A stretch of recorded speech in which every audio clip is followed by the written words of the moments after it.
Welcome to Texas Platinum, the last of the real water cooler talk shows on YouTube. I'm Trevor, joined by Matt Myers and Matt Madrid with that fantastic intro that we've been rolling with for a while now.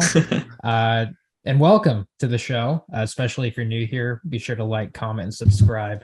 Really trying to grow this platform, doing videos every week nowadays with the season well underway, probably at the halfway point by this point. So if you're liking what you're seeing, make sure to subscribe, continue to help us grow the channel. We'd really appreciate it. But today we're going to be doing a bit of a recap of the Iowa State game. Texas narrowly beats Iowa State 24-21. And we got a big road game, maybe the biggest road game of the season, with us going up to Stillwater. Oklahoma State, almost in the top 10, but they lost to TCU, but didn't fall too far, which is kind of its own talking point. But with the Horns coming in as favorites, so we'll see what happens. But guys, let's start it off with the Iowa State recap. Matt Madrid was fortunate enough to actually be at the game, which is saying something considering that there weren't a lot of people there. No. Madrid, I guess before you even get into thoughts of the actual game, just kind of walk us through the unusual. It was very apparent on TV that there were a lot of people missing, likely due to ACL weekend. Give your thoughts. Yeah, so I bought a three pack alumni pack game thing. So I picked UTSA, Iowa State, and Baylor. Really excited for that Baylor one, the one right after Thanksgiving. Anyways, that first UTSA game, me and my girlfriend went to, and they stick the alumni up in the corner, which is cool, no big deal. We were like squished, like we were like, fuck, like I can barely breathe right now. Like I got big thighs, so I'm like, I'm man spreading across the bleachers, making everyone feel uncomfortable. It's just great experience for the game, but like actually sitting there was kind of rough. Fast forward like a month later, and we play Iowa State. I remember we got there. I was like, oh, wow, I found parking kind of easily. Like, that was kind of nice. Granted, it's like an hour before the game. I was like, man, because I was stressing getting there. I was like, man, I don't think I'll like get good parking. Got good parking. The walk there was brisk. Nothing too crazy.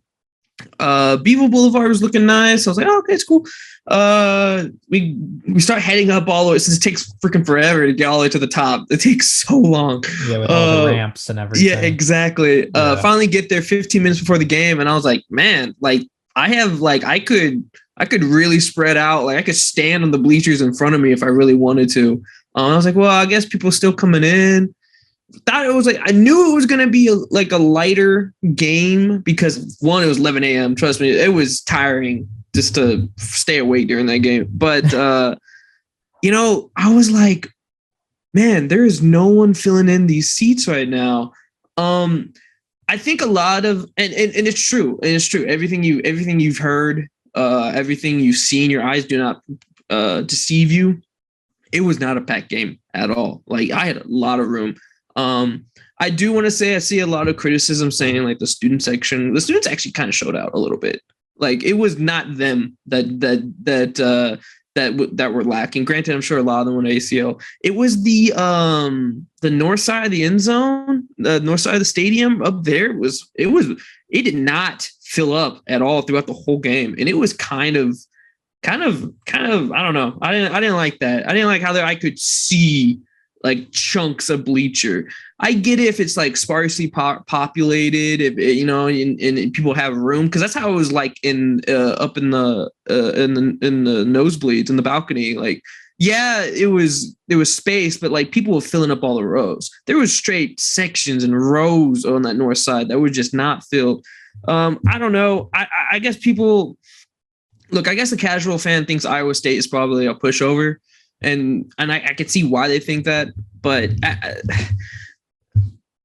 and I'm also not the person to blame fans for like team play, but like, hey man, it's a home game, and we absolutely need, and especially these guys, as young as they are, they need some kind of like extra push. So that was a little disappointing. I will say though, something I thought was really cool. So y'all remember the last drive where we got the fumble, right? So right before the start of that fumble, right before the start of that drive, that the Iowa State drive, I thought it was pretty cool that look, I didn't see any of the cheerleaders, or I didn't see any of like the scoreboard like started, but there was an impromptu like Texas fight.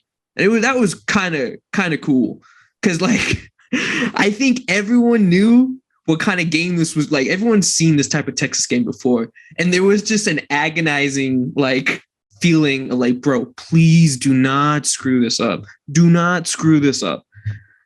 So while it was not populated, I do want to give the people that were there some mad props, because that was a really cool moment for an impromptu, like just spontaneous Texas fight out of like the sheer will of us like not wanting to see us stumble. So I want to give some credit there. But yeah, going forward, I would love, and you know what, it's Austin. I don't know if this is ever going to get fixed, but going forward, I would like to see that those, at least those 11 games get filled. So yeah, just my initial attendance thoughts. Myers, let's switch it over to you. Give us kind of your initial game thoughts in terms of the actual game.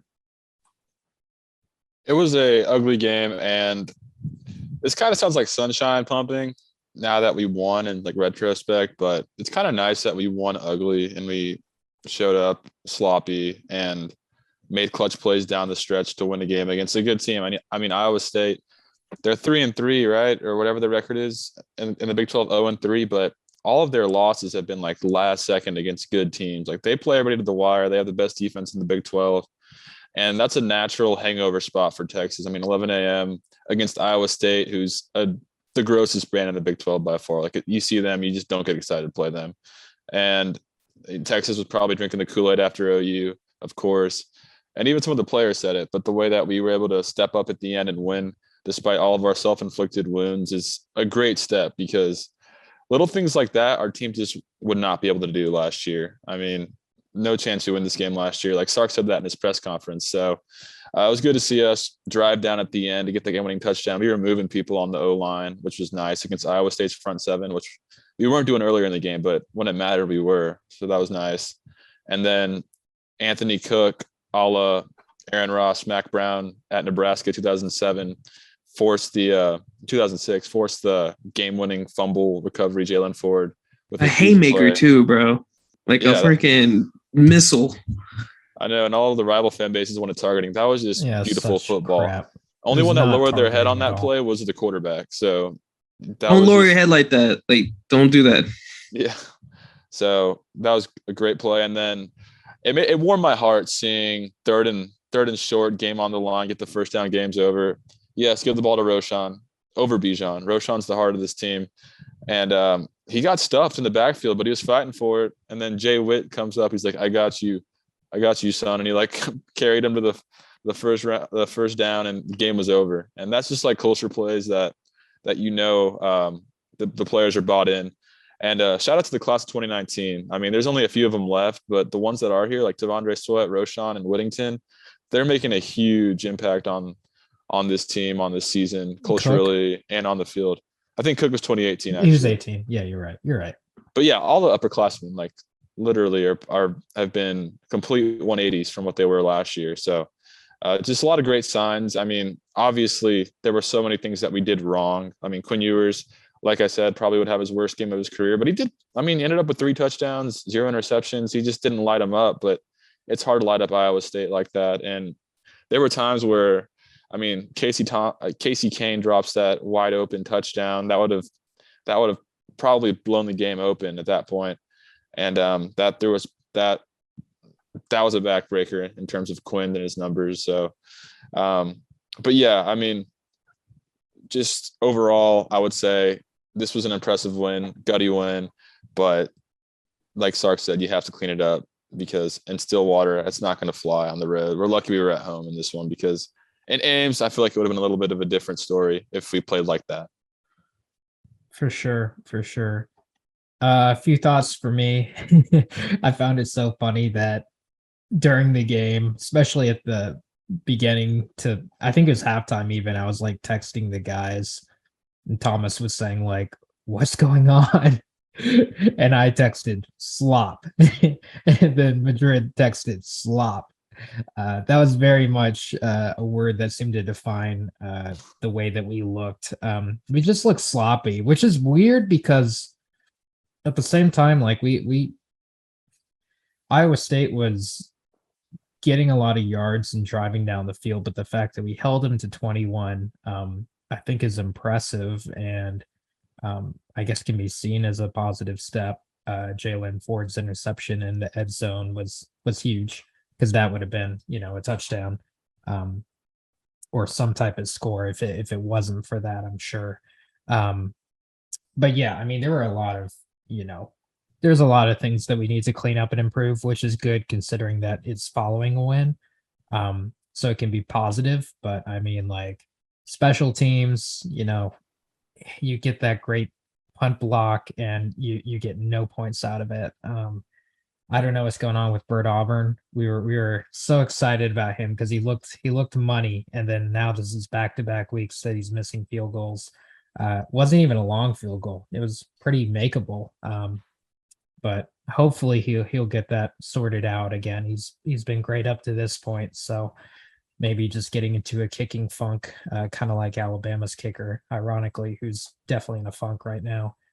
Kickers can do that. Also, like our secondary had a pretty embarrassing game. I mean, Anthony Cook, great play at the end of the game to win it, get the ball back, but a lot of miscommunication. It wasn't really effort per se. I will say I'm not even going to call his name out primarily because I don't remember who it was, but there was one backup, or I think he was a freshman DB that got beat and just didn't really show effort. I don't know if you guys are called to play, but he got totally burned, and that felt like a lack of effort there. But outside of that, it just seemed like a lot of miscommunication. Wide receivers were wide open throughout the game. That critical, drop by Hutchinson. I mean, that was We should have lost that game because of that. Because that was a blown coverage. I remember seeing that and being like, "Oh my god, that's it. We lost. That's it. That's the. Oh my god. That yeah. I think that was Jaron Thompson, but I don't know for sure. It was either Thompson or Cook, I think.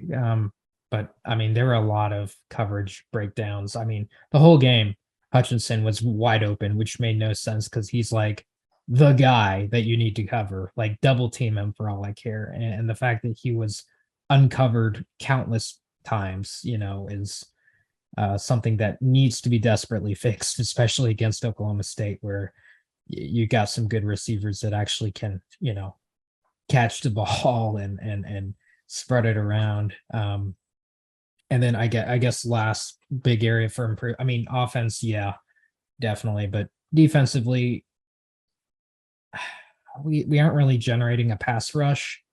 And again, it's that mobile quarterback thing, and their quarterback isn't even that mobile, but the fact that you kind of have to account for a run, it harkens back to that, Texas Tech defensive performance where we're generating pressure but we're not getting home at all or really even touching the quarterback. We might push him out of the pocket, but then we give him the opportunity to run, and then we're playing super soft coverage. I mean, great that we held him to 21, and I guess it worked, but it wasn't pretty. And I don't know. I just want to see a more aggressive defense, even against a mobile quarterback, because the MO right now is like, if you don't have a mobile quarterback, great. West Virginia, like we're gonna blitz, we're gonna get home, we're gonna pressure you guys, we're gonna mug your receivers. It's gonna work out great. Same thing for Oklahoma. Alabama is kind of the only outlier where you have an incredibly mobile quarterback, but we pressed and pushed the entire game and played very aggressively. So I don't know.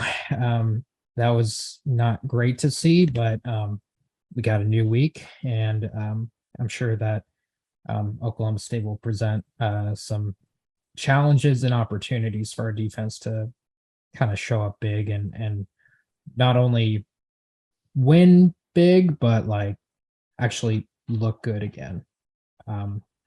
Offensively, I'll save some of that for you, Madrid, because I know you wanted to touch on Bijan's performance. Yeah, quickly a thought on the defense. I'm at the point where I don't know. I mean, I know the stats say we're like decent, but like the eye test seems to tell me otherwise, or at least that we're just wildly inconsistent. On some of those pass rushes, I was like, man, guys are just like running up the field. Like they're not even going after the quarterback. They're just running up the field and opening up a gap or something. And I was like, this is just way too much time for any level of a quarterback. I could make a pass out there.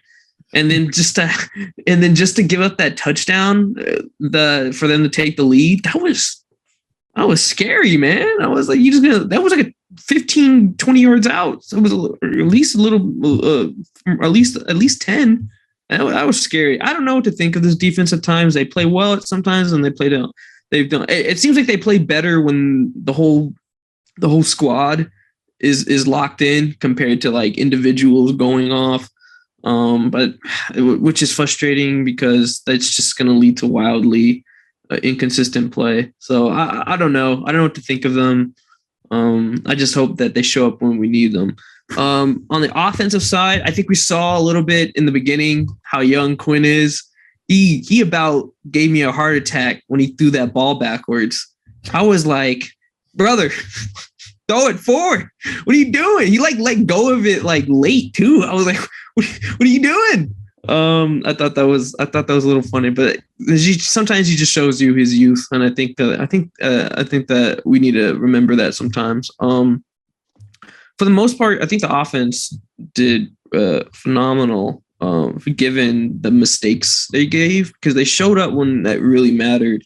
I thought it was really cool that on that fourth down play to take the lead, that Sark went with Quinn and Xavier to win that. I thought that was so cool. And I think it was so, because he could have just been like, I'll just give it to my vet Whittington, or I'll just hand it off to Bijan, see what happens or whatever. But the fact that it was like a pitch and catch, and it needed to be a crisp route, and it needed to be a ball that was in his face, and they made it happen. I think that's gonna do wild things, great things for their confidence moving forward, just to show them that they can do it in a big moment. They can show up and make the play and be the team, because the good teams make those type of plays when they need to in big games like that.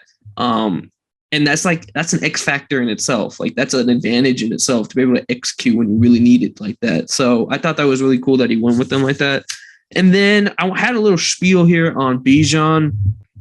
I really think the hate of Texas, granted we get a lot of national attention, but I think right now we're at an all-time high of like hate of Texas, or at least not giving Texas any kind of props.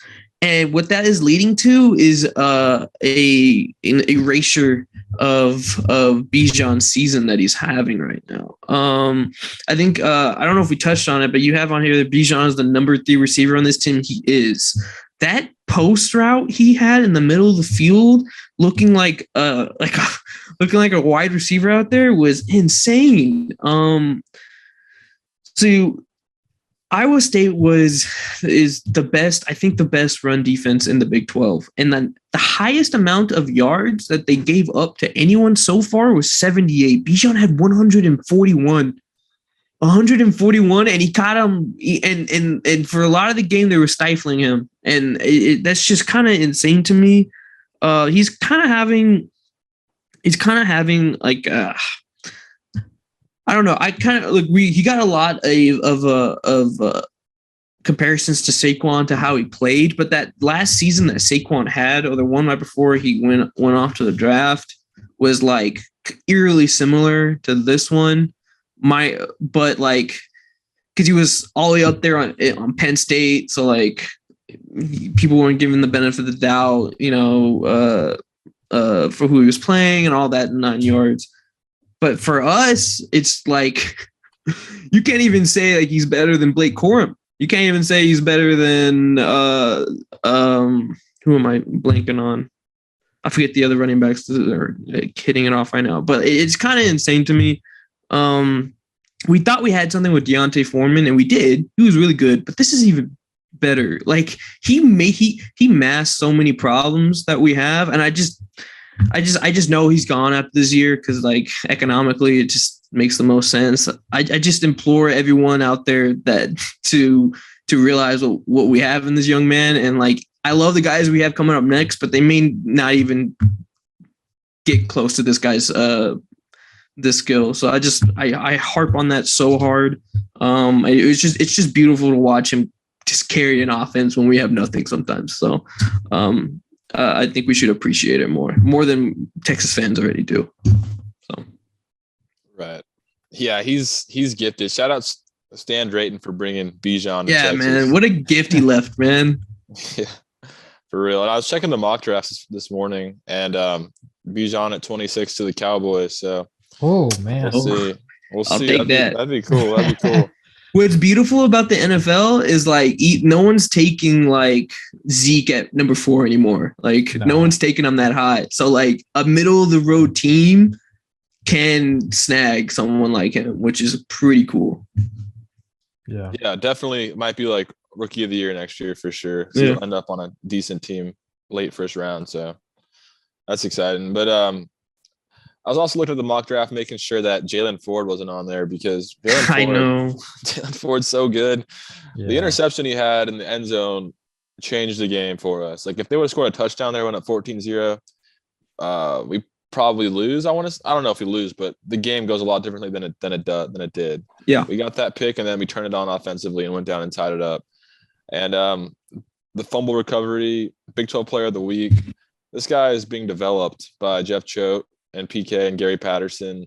Last year we saw it like in glimpses. We're like, Jalen Ford should be in there. Why is Brockermeyer? But then sometimes he'd make a bad play when he would go in there and be like, oh, okay, I see. But now he's like lights out, looks better than Overshown half the time, which is impressive. So absolutely. The key I feel like for next season is making sure Ford is back and making sure Ryan Watts is back. Because we saw how good Ryan Watts is for us. He's a junior technically. And when he went down, like Trevor was saying, you could feel it. I mean, Austin Jordan got cooked a lot of the time. That's I think. And Terrence Brooks too. I mean, they're freshmen. They're true freshmen. They haven't played all year, and they're going against good receivers. So give them a little bit of slack. But Ryan Watts, he masks a lot of the deficiencies in the secondary. Him and Deshaun Jameson deserve more credit because just in today's day and age in general, it's so hard to cover receivers. Oh, absolutely. Yeah. Like it's a losing battle anyways. And corners that can, put up some fight are very valuable. And Ryan Watts definitely can do that. Thank God he's not injured bad. It was just a stinger. He practiced this week. Yeah. So he'll be good for Saturday. And Hayden Connor too, I think he got banged up a little bit against Oklahoma State, but against Iowa State, but nothing serious. And I don't like knock on wood, but our injury reports have been very good continuously this year. I know it's not going to last, but shout out to Yancey McKnight, Torrey Beckton and all those boys for, not turning these people into power lifters where they tear their ACL not making them Olympic lifters. Yeah. So that's huge. And speaking of injuries, Oklahoma State's pretty banged up, like we'll talk about in a few minutes. But overall, I'm trying to think any last thoughts on Iowa State. I love what Matt said about going to Quinn and Xavier for the game-winning touchdown. I didn't see that play coming at all. I was expecting, down the middle, Roshan, Bijan, with maybe Coburn in there, lead blocker, trying to just go win it man on man. But Sark dialed that up, and it was so crispy. And Quinn threw a beautiful glass spiral in his face mask. So that's how you want it to look. And then defense made the play. So many bad penalties, though. We were very undisciplined, which we've been pretty disciplined all year. So didn't like to see that. But, I mean, we got the win, and we're 3-1 in Big 12 play. And this is a good lesson because so much to correct, and we won. So it's way better after a win, to fix all the issues than after a loss. Fantastic. Any final thoughts? Nah, I'm good. Rest in peace, Big Bertha. Rest in peace, Big Bertha. Yeah, they put okay. Sidebar. I remember at halftime being like, What is going on? Why are we treating this? Okay, granted, Big Bertha, great tradition at UT, but I was like, this is an inanimate object. Like this is a drum, and like they had a whole ass documentary on the big screen about it. I was like, guys, this is just a drum, like that someone wheeled out of storage. Like, I don't know. It was just funny. And then they did the 2001 Space Odyssey like music when they flipped the new one. I was like, guys, it's a drum. It's a drum. I don't know. It's hilarious though. All right, so now we're going to transition over to Oklahoma State. Let me hand it over to you, Myers. Kind of give us a rundown of what Oklahoma State's looking like right now. They just came off of a kind of sour loss to TCU in what was a very big game for the Big 12. How is Oklahoma State looking, and how do you think we're going to be able to fare against them this Saturday? Oklahoma State's probably one of the top 3 teams in the Big 12, I would say right now. They're 5-1. And honestly, I watched that TCU game against, last Saturday, and it felt like for the most part, Oklahoma State was the better team. You could tell down the stretch that Spencer Sanders was not 100%, and that kind of hurt him at the end. They couldn't really pass. But, I mean, those are 2 really good teams, and they didn't drop much in the rankings. So Oklahoma State's really good. I mean, last year their strength was their defense, and this year their defense isn't bad. The difference is this year their passing defense is the worst in the Big 12. They're giving up 300 yards passing a game, which is kind of insane. And the rush defense is a little bit better, but it's not like top 5 in the Big 12. It's like 6 or 7. So basically, Texas should be able to score on this defense a little bit. I mean, I do like their D-line. They have a really good D-line, especially in the interior. But there's definitely vulnerabilities in that defense, especially with Xavier Worthy and Quinn Ewers, Whittington. I feel like this is a game where we could finally get some of those bombs downfield over and over again and try to put up some big-time points in bunches. But offensively for Oklahoma State, Spencer Sanders is the one that everybody's curious about. People are looking at that line of -6.5 Texas favored and kind of just speculating that, Vegas knows that Spencer Sanders isn't playing. If he was playing, Oklahoma State would be favored. And I don't know if that's true or not. I don't know if Vegas magically knows like what's going to happen, because I feel like Mike Gundy and Spencer Sanders, they're going to try at all costs to make sure that Spencer Sanders plays on Saturday so they can win against Texas and stay alive in the Big 12 race. So I would expect him to play, honestly. The question is he going to be 100%? But Sanders has been absolutely insane this year. Like I wrote him off. I was like, this guy is up and down, turnover machine. He'll be a hero one play, then just bonehead interception the next play, like we saw in the Big 12 title. But he's cleaned it up a lot this year. He's been playing like a veteran finally, and he puts up a lot of points. That offense averages like 45.3 points a game, which is first in the Big 12 or second. They're right there with TCU at 45 a game.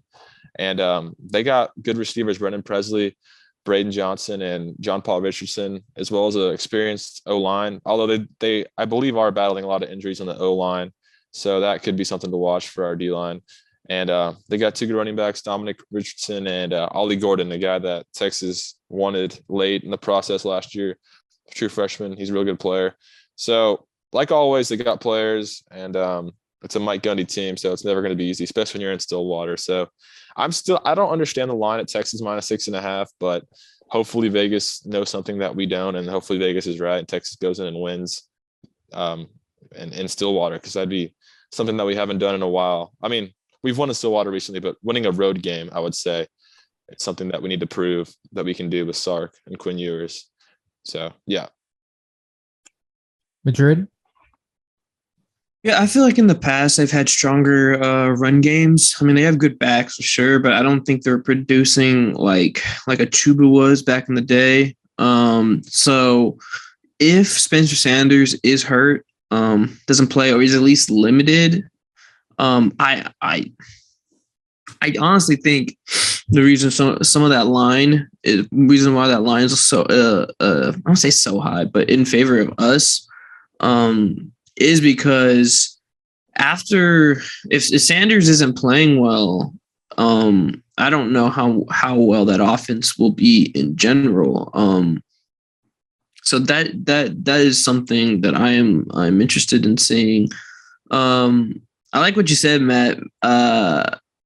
Spencer Sanders kind of grew up a little bit. It's kind of insane. We used to rely on that guy to like make a mistake or two, make a fumble, throw a bonehead pick or something. But he's been playing some clean football lately and some like very mature football. So I think he'll play too. There's just too much in the thick of their schedule too. Like they're in a 3-game stretch where it's going to get kind of rough for them or more difficult for them. So I think he plays. As to that 6-point spread, I think that's assuming he does play. I don't think. Look, Iowa State was a tough defense, and it showed. Oklahoma State has not shown us that they can hold anything. They're playing like their rival OU right now, with good offense and bad defense, and just hoping to outscore everyone. So I can see us winning by a touchdown by the mere fact that we stop them on a few more drives and they stop us. Wow, I just named football. But you know what I mean. So yeah, I'm interested to see how Sanders plays. And I wouldn't be surprised if that line stayed the same if Sanders does show up. Yeah, I think he's definitely going to play. It would very surprise me if he didn't. If he didn't, that put Gundy's son in charge, which yeah, he's a true freshman, right? Something like that. Yeah. Which honestly, that'd be interesting. I'd be very intrigued to see that because I don't know if that.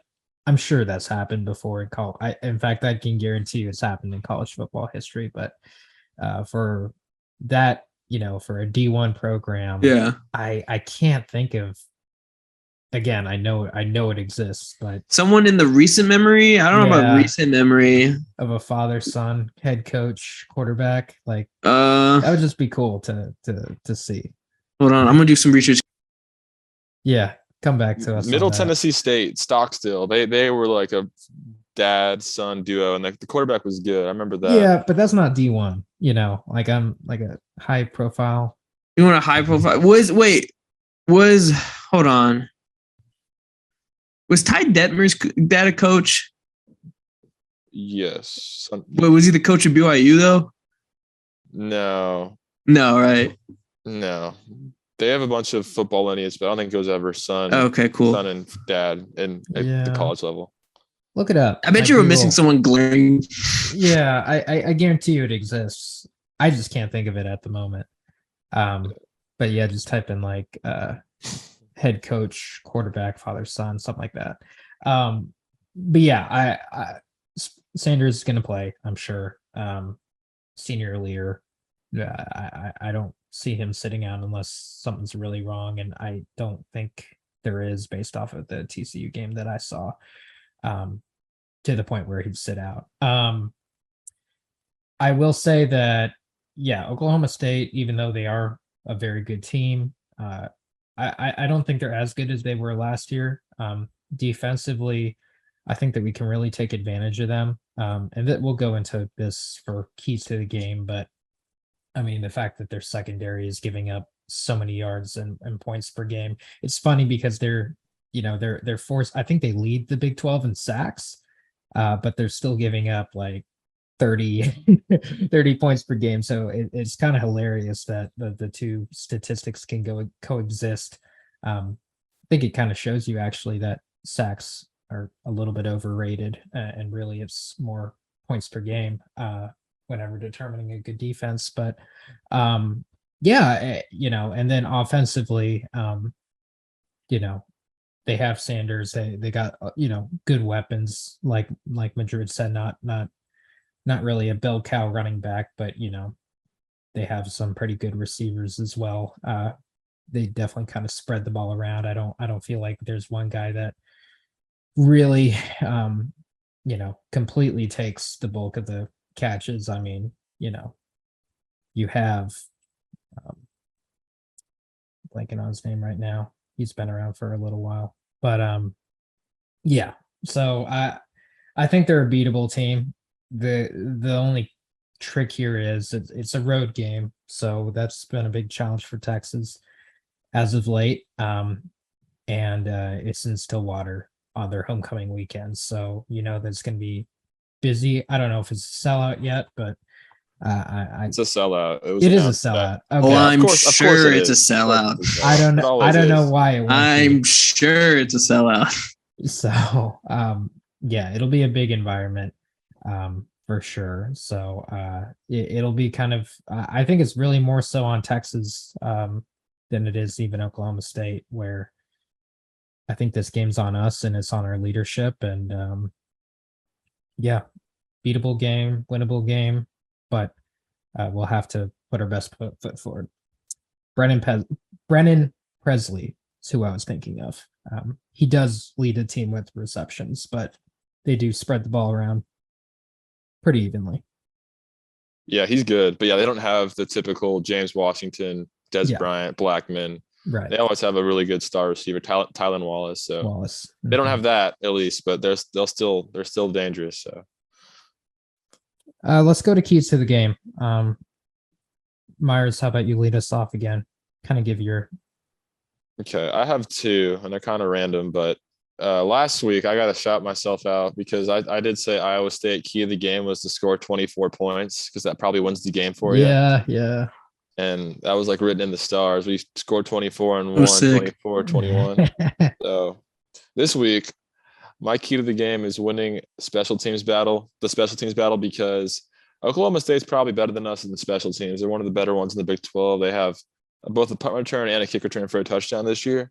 So, and Bert Auburn's been cold the last couple of games. It's in his head. He's a little rattled right now, but that's okay. He made that last one in the third quarter against Iowa State, so hopefully that wakes him up a little bit. But I think winning the special teams battle will be a key to the game, definitely, because that can swing games, especially when you're on the road. I mean, last time we were here in Stillwater, Deshaun Jameson had that kickoff return for a touchdown, which put us back in that game. So definitely special teams will be important in this one. And then the other key to the game is containing the quarterback, because, I mean, we were struggling containing Hunter Deckers at times. And just historically, that's been our Achilles heel. I mean, honestly, it's hard for any defense to contain quarterbacks nowadays when they're athletic. But we have to do the best we can to make Spencer Sanders or even Gunnar Gundy not look like Superman, because there were moments where Hunter Deckers looked like Superman against us. It wasn't like that bad. It wasn't like it wasn't Donovan Smith bad. Yeah. But there were moments where it's like, bro. I mean, he almost threw 400 yards, right? Yes. Crazy. So, would have gone over 400 if it wasn't for that dropped ball. Yeah, like a 50-yarder. So just contain the quarterback and make Spencer Sanders throw the ball, especially considering his injury. I think it's the shoulder, so he's not going to be able to throw it. So don't let him run, because that's where he's going to get us real bad. I feel like if we let him run wild against us. So those are my two main keys to the game. Madrid. Yeah, I had one, but literally Matt took the contain Spencer Sanders one. That's just money against this team. Just to backpack on it for a second. If you do that, if you just make him strictly a thrower, I like our chances more than if he's like allowed to use his feet. So like he's better with his feet than he is with his arm historically. So I'd rather take that out of his game. But if I were to give another one, and this one might be kind of harsh, but like I want it. Look, we got a lot of young offensive playmakers, but they're young. Look, I think when game, especially down the stretch, during this little Big 12 run we're gonna hopefully go on, just stick to the stars, stick to the guys that you know you're gonna get us yards and give us plays. I love you, Casey Kane, but you're gonna need to be put on ice for a little bit. Nothing boils my blood more than drop passes in open field like that. And I'd rather just keep it. I'd rather just lean on our big boys down the stretch. Granted, I don't know if you can all the time, just strictly for health reasons. But in a game, especially in a game like this, where it's gonna be tight for sure. I think we just need to feature even more. Yeah, so that's the main key for me. Yeah, for me, I would say offensively, let it rip would be my key to the game. Oklahoma State, weak secondary. Texas is coming off of a game in which really a couple games where we haven't really had any deep balls. And I think Quinn is due for that. I think that these past couple games have allowed them to gain confidence and kind of, hide from film's sake that they have that capability. And I think this is the game where Sark goes back to that Alabama game plan of just, run the ball a few times and then take deep shots and mix that up together. So that offensively, that's kind of my big key to the game, as well as protect Ewers. That's very important, given that, Oklahoma State leads in sacks right now. Ewers really hasn't been sacked yet. So I'm a little, considering the shoulder and everything, like I don't really, we haven't seen him like take some big shots yet. And I think it's important that we limit that. So that's a little concern in mine, but I mean, it'll happen eventually. So really just kind of get used to it, I'd say. And then defensively, I think our defensive line can have a big game. Oklahoma State's offensive line, while it is pretty good, it's a little banged up as well. I believe that their center is hurt. So that there would be an opportunity with, Keandre Coburn or Tavondre Sweat to get in there and force some pressure up the middle. And I really want to see us, come out with an aggressive defense. Like I said, I feel like it's a tale of two cities with this defense. We either play aggressive and press a lot, and that seems to always do us pretty good favors, or we play very soft and kind of apprehensive, and that doesn't. And it'd be great to see us even against a mobile quarterback, which seems to be kind of the, the switch of whether we press or don't is always if the quarterback has a mobile threat. It'd be great to see us still play aggressive with a mobile quarterback, a la the Alabama game. So I'm hoping that, PK and Gary Patterson, come up with a defensive game plan in which they can be aggressive without sacrificing, run protect against Spencer Sanders. And then I guess the last key to the game is continue to lean on your leaders. Last game was such an amazing sight to see with the different leadership, that showed up, the Anthony Cooks, the Roshan Johnsons, the Jordan Whittingtons, Keandre Coburn even. I feel like our leaders have really progressed. And in a road environment, I mean, Texas, since TCU of last year, it's been over a year since Texas has like won a true road game, which is crazy to think, but it's true. This is a massive opportunity for them and really could help us gain continued confidence and help the momentum roll if we can go into a very hostile environment. Sold out crowd. Thankfully, not a night game because night games in Stillwater are very tough, but it'll be tough regardless. And come out with a win, I think will just do wonders for our team's confidence and really continue to move the boat in the right direction. So, any other thoughts before score predictions? Nope. All right. Who wants to lead off predictions? Madrid, will you go first? Yeah, I'll go first. So I really do like that touchdown spread, regardless if Sanders plays or not. I do think it'll be a somewhat high scoring affair, and I got us. Oh, okay, so I got the score at 42-35. And Man, I hate picking a team to win. Look, Quinn said the other day, I don't know, it was a tweet, no, some interview, I don't know. CJ Vogel tweet, I think, yeah, he was like, I love road games. Yeah. I was like, damn. I was like, damn, he might be a killer. I don't know. Maybe I'm buying too much into that hype. I don't know. Dude, I kind of like us going on a little 3-game win streak right here, or 4-game win streak, right? Yeah, 4-game win streak right here, just to combat last year's 6-game losing streak. So, give me us 42-35 to win. Awesome. I like it. Okay, so this year's been a lot of what's it called? Exercising demons from the past season. I mean, we're trying to do this little revenge tour right now. We're off to a nice little start there, beating Iowa State, beating OU, beating West Virginia. And we've been a better second half team. We haven't blown leads as much. I mean, we did against Texas Tech, but we're not imploding on ourselves in the second half. We're improving. There's a lot of progress that we're seeing. The next step is winning a true road game in a hostile environment against a good team. I mean, Texas Tech, we should have won that game. That was vintage. We kind of took a step back that game, kind of like a step back to last season. But now we get our second road game. But now we have Quinn Ewers. Oklahoma State's really good, but they are kind of wounded.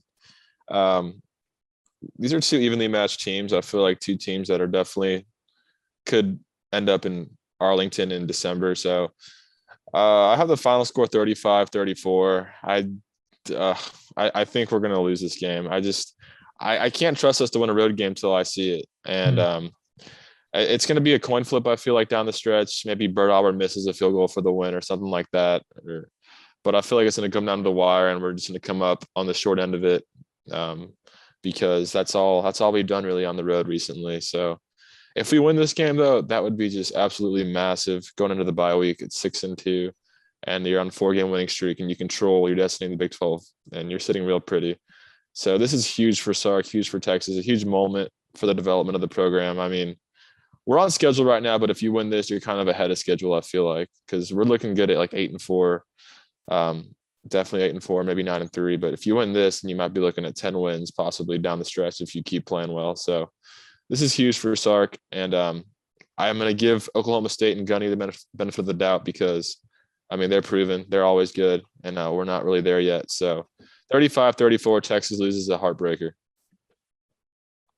All right. My score is almost identical to Madrid's. I got us Texas 45-38, so winning by a touchdown. I just saw a lot out of this team against Iowa State, just the leadership component and the way in which our players rose to the occasion is something that I just haven't seen in a long time, especially from a Sark team. Really the first time I've seen that, where it resulted in like a, come from behind win. So that has me feeling a lot more confident about this team in particular, this year's team. Just with the leadership and everything. I just, for some reason, I'm feeling good, and I have the Horns winning. That combined with the whole Spencer Sanders unknownness and the fact that Texas should be able to pass pretty well on Oklahoma State. Granted, say that now, wait until the actual game. Things can definitely change. That, and also like, there's kind of a weird thing going on with Oklahoma State where whenever Texas and Oklahoma State play, it's kind of the opposite effect where I feel like the road team wins. At least in the past few years. I mean, there was kind of that streak where Gundy won all the games against, not all of them, but won like 4 games in a row with Charlie and Tom. But starting in 2019, it kind of went back and forth. So I'm going to go with that pattern.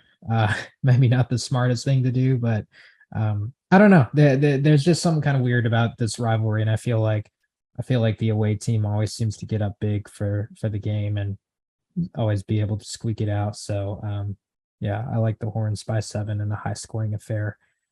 Texas walks away with the win. I'll say that I respect Oklahoma State. They're the one team in the Big 12 that I will miss playing. I like seeing us play in Stillwater. It's fun. It's a good program, good fan base. And if it was up to me, if I was commissioner of the SEC, I would kick out Missouri and bring in Oklahoma State. So this might be our last time in Stillwater. So hopefully we get that one last dub there. Yeah, it's a good point. It's a good point. They definitely have a great game day environment, especially with like the paddle things. I think were always really unique and really cool. So I'll definitely miss seeing that. But at the same time, not, because they beat us a lot more than they should. Yeah. All right, guys. Any final thoughts? Let's get a W this weekend. 6-2. I need the win before the bye week. The bye week will be so long if I need the win before the bye week. I need the win before the bye week. Absolutely. Just to be happy for 2 weeks. That'd be nice. Yeah, for sure. For sure. All right, guys. Well, thank you all for watching. If you made it this far, especially if you're new here, again, like, comment, subscribe. Really help us grow our channel. We'd love to hear your thoughts in the comments. It's always great seeing comments below in which we can interact with y'all, share your thoughts, and yeah, on to the next video, on to the next game. Big game on Saturday. Hopefully the Horns can squeak it out. Y'all take care and hook 'em.